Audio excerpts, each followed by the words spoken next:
Hello, Namaste, and with this we come to our next chapter which is metals and non-metals. And I hope ये जो मैंने नया एक series start किया तुम्हें इसमें मजा आ रहा होगा, तुम्हें ये सीरीज हेल्पफुल लग रही होगी।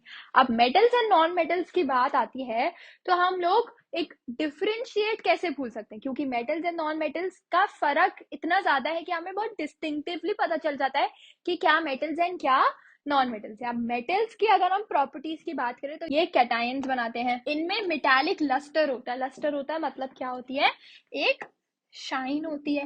वहीं पे नॉन मेटल्स में क्या है, ये कलरलेस होते हैं और ये बहुत ज्यादा ना डल होते हैं, और इसी के साथ साथ ये एनायंस बनाते हैं।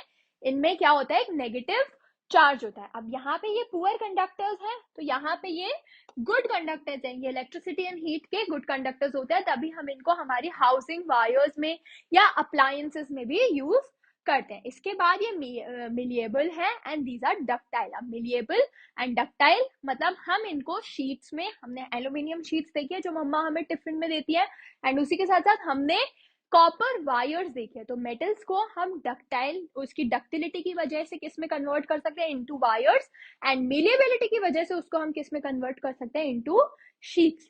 वहीं पे अगर हम देखें तो नॉन मेटल्स क्या होते हैं, ये ब्रिटल होते हैं। मतलब ब्रिटल मतलब क्या, ये इजी टू ब्रेक होते हैं, थोड़ा सा ही प्रेशर लगाओगे तो ये टूट जाते हैं, हार्ड नहीं होते, क्योंकि अब इनकी क्या है, कंडक्टिविटी नहीं है। मतलब इनके आयंस के बीच में, इनके इलेक्ट्रॉन्स के बीच में एक क्लोजनेस, एक बॉन्ड नहीं है, इनकी इंटरमॉलिक्यूलर स्पेस नहीं है, तभी ना ये मिलिबिलिटी शो करते हैं ना ये डक्टिलिटी शो करते हैं। इनका हाई मेल्टिंग पॉइंट है।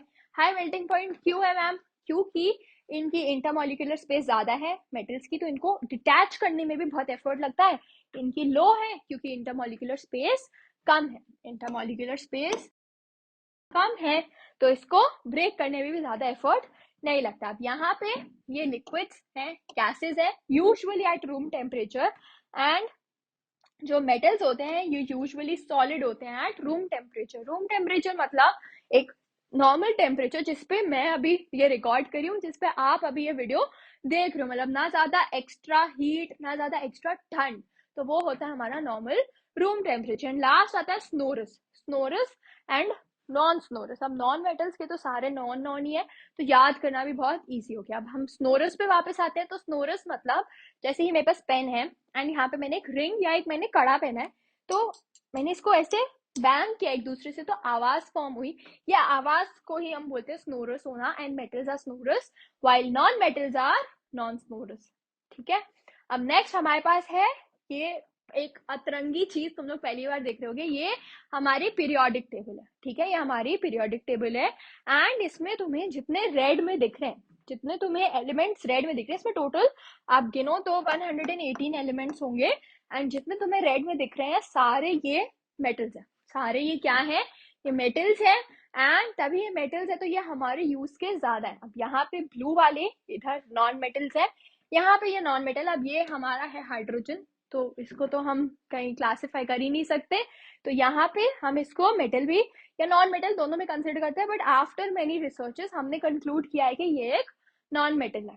अब यहाँ पे तो ये हमारे सारे जीरो ग्रुप हमारा क्या होता है, ये तो ये हमारा पूरा जीरो ग्रुप, ये इनर्ट गैसेस हैं, ये तो रिएक्ट ही नहीं करते, तो ये बचे जो यहाँ पे ये हटा दो, ये इनर्ट गैसेस है हमारी, ये जो बचे ये सारे क्या है, ये सारे हैं आधे मेटल्स एंड आधे से ज्यादा, तो ये जो बचे ये है हमारे नॉन मेटल्स, ये सारे मेटल्स। अब ये जो येलो में दिख रहे हैं ये मेटलॉइड्स हैं, जो कभी प्रॉपर्टी मेटल्स की शो करते हैं कभी नॉन मेटल्स की करते हैं।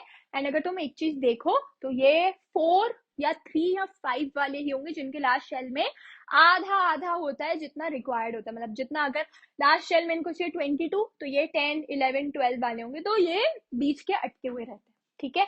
अब नेक्स्ट हमारे पास है कि क्या प्रॉपर्टी है एक्सेप्शंस की। अगर हम बात करें, जैसे हमने देखा था कि usually metals are solid at room temperature, but कुछ ऐसा सॉलिड भी होगा जो, बट कुछ ऐसा मेटल भी होगा जो रूम टेम्परेचर पर भी लिक्विड है, एंड उसी के बारे में ये पूरा चार्ट है। अगेन इसका भी स्क्रीनशॉट ले लो, क्योंकि एक टैबुलर फॉर्मेट इस चीज का मिलना थोड़ा सा डिफिकल्ट होता है।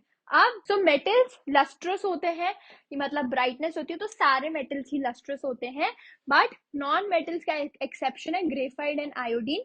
अब ना ग्रेफाइट है, ग्रेफाइट जो हमारे पेन की निब या टिप में होता है, ये एक कार्बन का कंपाउंड है। तो कार्बन का compound 4 valency again last shell में उलझा हुआ ही रहता है, तो ना इधर के ग्रुप में जा पाता है ना उधर के ग्रुप में जा पाता है, तभी एक्सेप्शन इसमें क्या है, बहुत है।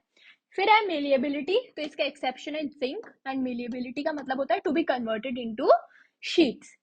एंड इसी के साथ साथ है नॉन मिलिएबल, तो इसका एक्सेप्शन है कार्बन फाइबर, मतलब कार्बन फाइबर एक नॉन मेटल तो है ही है, बट उसी के साथ साथ हम इसको कन्वर्ट कर सकते हैं इनटू अ शीट। डक्टाइल, तो डक्टाइल का हमारा एक्सेप्शन है जिंक मर्क्यूरी, एंड इसका हमारा एक्सेप्शन है अगेन कार्बन फाइबर।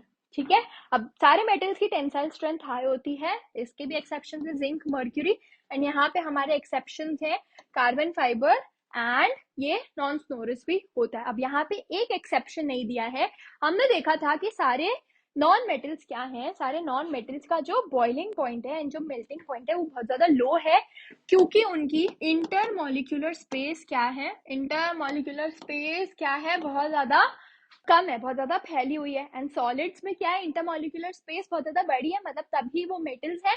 तो इसी रीजन से मेटल्स क्या है, यूजुअली ब्रिटल होते हैं, सॉफ्ट होते हैं, इजी टू ब्रेक, बट उसमें एक एक्सेप्शन है विच इज डायमंड, एंड उसी वजह से डायमंड का जो मेल्टिंग एंड जो बॉइलिंग पॉइंट है वो भी हाई होता है, वो भी लो नहीं होता, वो भी हाई होता है। ठीक है, आगे हमारे पास आती है रिएक्टिविटी सीरीज ऑफ मेटल। तो यहाँ पे ना ये रिएक्टिविटी सीरीज है, ये तुम्हारे प्रीवियस चैप्टर में जो हमने प्रीवियस वीडियो बनाई थी about acid basis and salts, उसमें भी काम आएगा, क्योंकि उसमें भी रिएक्शंस है, एंड इस चैप्टर में तो आएगा ही आएगा। अब ना यहाँ पे एक मैंने जिंगल बताया था, कटरीना ने कार मांगी, तो उसकी भी तुम्हें लिंक मिल जाएगी डिस्क्रिप्शन बॉक्स में, एंड वो आई होप हेल्पफुल होगी। यहाँ पे अगर हम रिएक्टिविटी सीरीज को देखें, तो जो सबसे ऊपर है, तो जो सारे मेटल सबसे ऊपर है, ये मोस्ट रिएक्टिव है। आप ये चीज ध्यान रखना कि पोटेशियम एंड सोडियम ये मोस्ट रिएक्टिव एलिमेंट्स होते हैं, and copper and mercury silver gold ये लीस्ट रिएक्टिव होते हैं। अब यहाँ पे रिएक्टिविटी सीरीज का एम्फोसिस क्यों है, क्योंकि तुम्हारी जो भी प्रॉपर्टीज होती हैं अबाउट